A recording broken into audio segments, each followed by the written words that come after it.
ఈ నవంబర్ నెల దేవుని వాగ్దానం. నీకు వాగ్దానము ఇచ్చిన దేవుడు నమ్మదగినవాడు, నిన్ను విడువడు, నిన్ను ఎడబాయడు. దేవుని నామానికి మహిమ కలుగును గాక. గతించిన 10 నెలలు ఆయన రెక్కల కింద ఎంతో మనల్ని సురక్షితంగా కాచి కాపాడిన దేవునికి మహిమ కలుగును గాక. ఇది 11వ నెల వాగ్దానము. చదువుకుందాం. యెషయా 41:10. భయపడకము, నేను నీ దేవుడనైనాను, దిగులు పడకము, నేను నిన్ను బలపరుతును, నీకు సహాయము చేయువాడును నేనే, నీతి అను నా దక్షిణ హస్తముతో నిన్ను ఆదుకొందును. దేవుని నామానికి మహిమ కలుగును గాక. మరి మనని ఎంతో ప్రతి విషయంలో ఆయన రెక్కల కింద కాచి కాపాడిన దేవునికి నిత్యము స్తుతులు చెల్లించాలి. ఎప్పుడు ఆయన నామానికి మహిమ చెల్లిస్తూ దేవుని నామాన్ని స్తుతిస్తూ మహిమపరచాలి. మనని ఎంతో అన్ని పరిస్థితులలో నుండి ఆయన మనల్ని ఎంతో కాచి కాపాడుతూ పరిస్థితులన్నిటి నుండి ఎంతో సహాయం చేస్తున్న దేవుడు. మరి ప్రతి ఒక్క బిడ్డని ఆయన రెక్కల కింద కాచి కాపాడే దేవునికి మనం ఎప్పుడు స్తుతించే వారంగా ఉండాలి, ప్రార్థించే వారంగా ఉండాలి. దేవుని వాక్యం చదువుతున్న దేవుని మహిమపరిచే బిడ్డలంగా మనం ఉండాలి. మరి ఏ పరిస్థితిలోనైనా మనని చేయి విడిచే దేవుడు కాదు, మనకు సహాయం చేసే దేవుడు. నీతి అనే తన దక్షిణాస్తముతో మనల్ని ఆదుకునే దేవుడు, నమ్మదగిన దేవుడు. ఏ విషయంలో మీరు భయపడుతున్నారో, ఏ విషయంలో మరి భయపడకుండా ఆయన వైపు చూసినప్పుడు ప్రతి భయపడే పరిస్థితులన్నిటి నుండి విడిపించి మనకు సహాయం చేస్తున్న దేవుడు మాట సెలవిస్తున్నాడు. ఆయన ఎప్పుడు మాట ఇచ్చి తప్పేవాడు కాదు. మనుషులు మాట ఇచ్చి తప్పుతారేమో కానీ దేవుడు మాత్రం మాట ఇచ్చి తప్పేవాడు కాదు.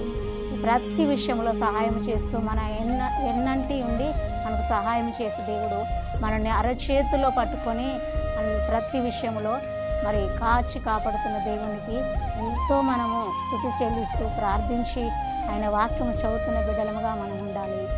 ఏ విషయంలో భయపడకూడదు. ఆయన ప్రతి విషయంలో మనకు సహాయం చేస్తాడు. నీతి అనే తన దక్షిణాస్తముతో మనల్ని ఆదుకుంటాడు. మరి గర్భఫలం లేని పరిస్థితుల్లో బాధపడుతున్నారు, అప్పులు ఉన్నాయని బాధపడుతున్నారు. మరి ఏ విషయంలో బాధపడే విషయము మరి మన మనసులో ప్రతి విషయంలో బాధపడుతున్న మనుషులము కాబట్టి దేవుని వైపు చూసిన ప్రతి ఒక్క బిడ్డ మరి ఆ పరిస్థితులన్నిటి నుండి విడిపించబడతాము. కానీ భయపడకుండా ఆయన వైపు చూస్తూ మరి ప్రతి భయములన్నిటి నుండి విడిపించే దేవుడు నా పక్షంలో ఉన్నాడు. మరి నా దేవుడు నన్ను ఎప్పుడు విడిచిపెట్టాడు, నాకు సహాయం చేస్తాడు, తన దక్షిణాస్తంతో నన్ను ఆదుకుంటాడని ఆయన వైపు చూస్తూ నమ్మకంతో ప్రార్థించినప్పుడు మరి లేట్ అయినా మరి ఎంత ఆలస్యమైనా అద్భుతమైనటువంటి జవాబిచ్చే దేవుడు. మనం ఎప్పుడు భయపడకూడదు. మనకు సహాయం చేసే దేవుడు మనకున్నాడు.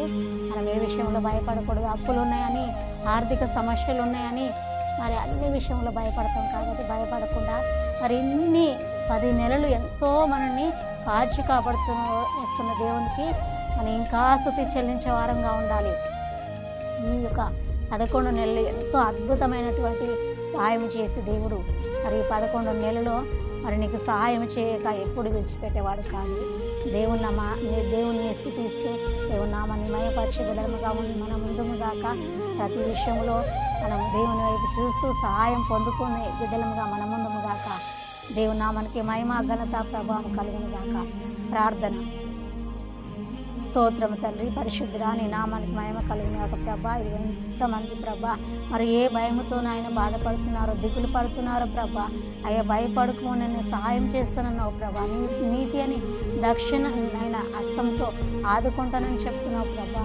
మరి ఏ బిడ్డ నాయన ఏ సమస్యలతో బాధపడుతుందో, నాయన ఏ సమస్యలతో కృంగిపోతున్నారో ప్రభా, అయ్యా ఆకుల బాధలు, ఆర్థిక సమస్యలు, గర్భఫలం లేని పరిస్థితి తండ్రి నాయన, మరి ఎన్నో విషయాల్లో నష్టపోయిన పరిస్థితిలో అయ్యా ప్రభా, నాయన దుఃఖ పరిస్థితిలో, అయ్యా అనారోగ్య పరిస్థితిలో ప్రభా, అవన్నిటి నుండి విడిపించి మీరు సహాయం చేసి అయ్యా కృప చూపమని నీ నామానికి మహిమ చెల్లిస్తూ అయ్యా వాగ్దానం చేసిన ప్రతి బిడ్డ గొప్ప జవాబు పొందుకుంటకు ప్రతి బిడ్డని జ్ఞాపకం చేసుకోమని అయ్యా నీ నామానికి మహిమ ఘనత ప్రభావం కలుగును కాకని ప్రార్థిస్తూ యేసుక్రీస్తు నామమున అడుగుతున్నాను తండ్రి. ఆమేన్.